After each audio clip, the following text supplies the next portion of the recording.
Orang-orang yang bisa khusyuk dalam syalatnya adalah orang-orang yang beruntung. Sebagaimana Allah Subhanahu wa Ta'ala berfirman dalam surah Al-Mu'minun ayat 1 dan 2 yang artinya, sesungguhnya beruntung orang-orang yang beriman, yaitu orang-orang yang khusyuk dalam syalatnya. Quran Surah Al-Mu'minun 1 dan 2. Dalam menjalankannya ternyata tidak semudah yang kita bayangkan, sangat sulit sekali kita bisa beribadah dengan khusyuk. Hal itu dikarenakan setan selalu mengganggu kita. Setan tidak ridho jika seorang hamba khusyuk dalam sholat. Dalam sumpahnya, setan berjanji kepada Allah Subhanahu wa Ta'ala bahwa mereka akan selalu mengganggu siapa saja yang ingin beribadah kepada Allah.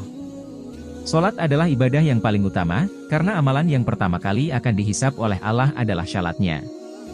Untuk itu, kita perlu tahu bagaimana dan apa cara setan untuk mengganggu manusia agar kita terhindar dari godaan tersebut. 1. Orang yang was-was dalam niat. Niat merupakan pondasi utama dalam melaksanakan sholat.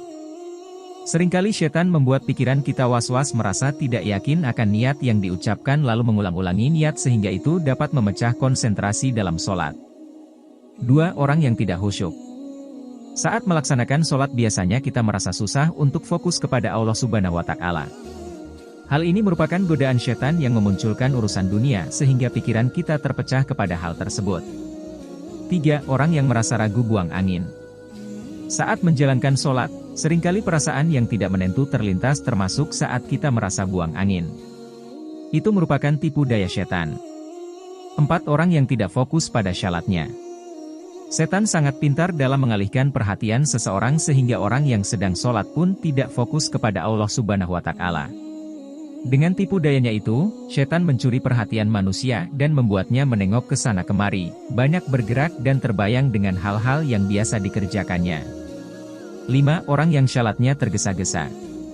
Tergesa-gesa dalam sholat adalah hal yang sangat dilarang, karena hal itu membuat kita tidak mendapatkan kenikmatan dari setiap rakaat yang kita kerjakan. 6. Wanita yang sholat ke masjid menggunakan parfum. Memakai wangi-wangian bagi wanita saat hendak ke masjid adalah salah satu yang tidak diperbolehkan oleh Rasulullah. Itulah beberapa ciri orang yang sholat bersama setan. Ketika kita ingin melakukan sesuatu hendaknya kita meminta perlindungan kepada Allah dari gangguan setan, supaya saat kita menjalankan ibadah bisa lebih khusyuk.